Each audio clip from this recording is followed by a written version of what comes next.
2019లో ఇదొక మారణాయుధం అంట. 2024లో ఇది.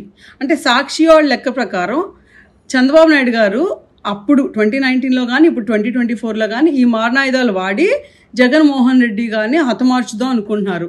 అంటే సిగ్గుందా? హత్యాయత్నం అని చెప్పి హెడ్లైన్సా? హత్యాయత్నం చేయాలి అంటే ఎలాంటి ఆయుధాలు వాడతారో తెలుసా? తెలియకపోతే అవినాష్ రెడ్డి అని ఎంపీ ఉంటాడు జగన్మోహన్ రెడ్డి పక్కనే, వెళ్ళి అడుగు చెప్తాడు. లేదు ఆయన కూడా చెప్పకపోతే సిబిఐ ఛార్జ్ షీట్లో క్లియర్గా రాసి ఉంటుంది ఎలాంటి ఆయుధాలు వాడతారు అని. వాళ్ళని అడుగు చెప్తారు. అవి కూడా తెలియకపోతే వివేకం అనే మూవీ ఉంటుంది యూట్యూబ్లో, ఫ్రీగా ఉంది, ఓపెన్ చేసుకుని మొత్తం బిట్ టు బిట్ చూడు.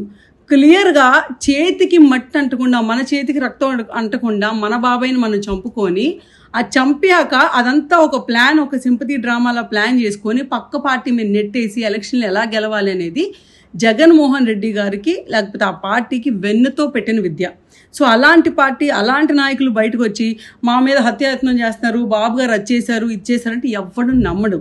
నువ్వు ఎంతమందిని బయట నుంచి తెచ్చుకున్న సపోర్టర్స్ని, ఆ పక్క రాష్ట్రం నుంచి ఆ ₹2 ఎవడో పెయిడ్ ఆర్టిస్ట్ లాగా వచ్చి ట్వీట్లు వేసి బ్రో ఆర్ యూ సేఫ్, మీకేంటి డెమోక్రసీలో ఇలాంటి వైలెన్స్కి తావులేదు అంట. మరి ఈ మనుషులందరికీ ఇన్ని రోజులు ఈ 4 ఏళ్ళు రాష్ట్రంలో చంద్రబాబు నాయుడు గారు ఆఫీస్ మీద దారుణంగా దాడి జరిగింది, చంద్రబాబు నాయుడు ఇంటి మీద దాడి జరిగింది, బాబు గారు వెళ్ళినప్పుడు రాళ్ళు వేసి కొట్టారు, లేకపోతే బాబు గారు సతీమణి గురించి పిచ్చి పిచ్చిగా బాగారు.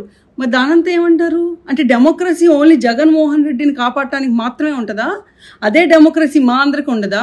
సో జరిగిన ఇన్సిడెంట్ని ఎవరూ సపోర్ట్ చేయం, 100% చెప్తున్నాం. అప్పుడు బాబు గారి మీద జరిగినా, లేకపోతే ఇప్పుడు జగన్మోహన్ రెడ్డి మీద జరిగినా, లేకపోతే రేపు ఇంకో లీడర్ మీద జరిగినా తప్పే.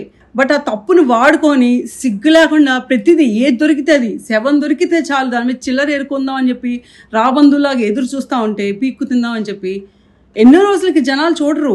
ఇప్పుడు చిన్న పిల్లోడిని అడిగినా ఇదేంటి బాబు అంటే కుక్కల్ని కొట్టడానికి వాడే రాయండి అని చెప్తాడు. ఏదో మన ఇంటి మీదకి లేకపోతే మన మీదకి ఏదైనా పిచ్చి కుక్క వచ్చినప్పుడు ఈ రాయి వాడతాం అంతే, మనుషుల్ని చంపడానికి కాదు. ఆఖరికి ఆ కుక్కను చంపడానికి కూడా ఈ రాయి పనికిరాదు. సిగ్గు తెచ్చుకోండి.